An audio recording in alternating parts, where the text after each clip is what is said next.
सोलापूरमधील प्रसिद्ध neurophysician doctor Shirish Walsankar यांनी आत्महत्या केली। वळसंकर यांनी स्वतःवरती गोळी झाडून आपलं आयुष्य संपवलं। या गोळीबारामध्ये अत्यंत गंभीररित्या जखमी झालेल्या डॉक्टरांचा उपचाराच्या दरम्यान मृत्यू झालाय। या घटनेमुळे सोलापूरमधील वैद्यकीय क्षेत्रामध्ये मोठी खळबळ उडाली। त्यांनी हे टोकाचं पाऊल नेमकं का उचललं याचं कारण अद्यापही अस्पष्ट आहे। डॉक्टर शिरीष वळसंकर हे अत्यंत प्रसिद्ध न्यूरोफिजिशियन होते। त्यांनी केवळ सोलापूरच नाही तर महाराष्ट्रासोबतच जगभरामध्ये सुद्धा आपली वैद्यकीय सेवा दिली। दुर्दैव म्हणजे ज्या रुग्णालयामध्ये वळसंकर यांनी हजारो रुग्णांवरती उपचार केले त्याच रुग्णालयामध्ये त्यांनी अखेरचा श्वास घेतलाय। तर डॉक्टर शिरीष वळसंकर नेमके कोण होते त्यांची कारकीर्द बघूयात। सोलापूरमधील पहिले आणि प्रसिद्ध असे न्यूरोसर्जन।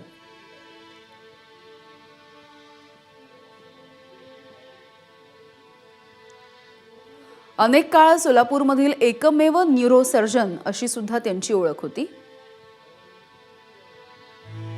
दिवंगत प्रसिद्ध डॉक्टर प गो वळसंकर यांचे ते पुत्र होते। एसपी इन्स्टिट्यूट ऑफ न्यूरोसायन्सची उभारणी त्यांनी केली। दोन दिवस घरी न जाता रुग्णसेवेमध्ये ते मग्न असायचे, व्यस्त असायचे। वयाने लहान असणाऱ्यांशी सुद्धा ते आदराने बोलायचे। सोलापूरहून इतरत्र जाण्यासाठी स्वतःचे विमान वापरायचे। डॉक्टर शिरीष वळसंकर स्वतः वैमानिक होते आणि ते प्रशिक्षण सुद्धा द्यायचे। मराठी, हिंदी, इंग्रजी भाषेसोबतच कन्नड भाषेचं सुद्धा त्यांना विशेष ज्ञान होतं। वळसंकरांचे वडील डॉक्टर, मुलगा, सून, भाऊ, पुतण्या, सून हे सगळे कुटुंबीय डॉक्टर होते। तर डॉक्टर वळसंकर यांच्या आत्महत्येची घटना घडण्यापूर्वीचा नेमका घटनाक्रम काय आहे तो सुद्धा जाणून घेऊया। रात्री 8 वाजता एसपी ऑफ न्यूरोसायन्सेस इथे रुग्णांची तपासणी करून ते घरी आले। रात्री 8:30 वाजता बेडरूमच्या बाथरूममधून अचानकपणे बंदुकीच्या गोळीचा आवाज आला। दुसरा राऊंड फायर झाल्याच्या नंतर कुटुंबियांनी बेडरूमकडे धाव घेतली आणि वळसंकर हे रक्ताच्या थारोळ्यात पडले होते।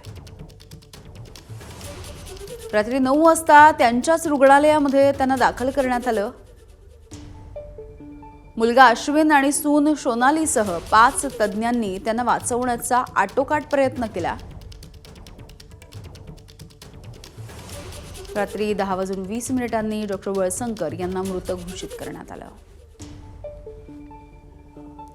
रात्री 10:30 वाजता पोलीस उपायुक्त घटनास्थळी दाखल झाले। त्यांनी बेडरूम सील केलं। रात्री 10:30 वाजता फॉरेन्सिकची टीम सुद्धा पोहोचली। बंदूक, काडतूस, रक्ताचे नमुने सुद्धा घेण्यात आले।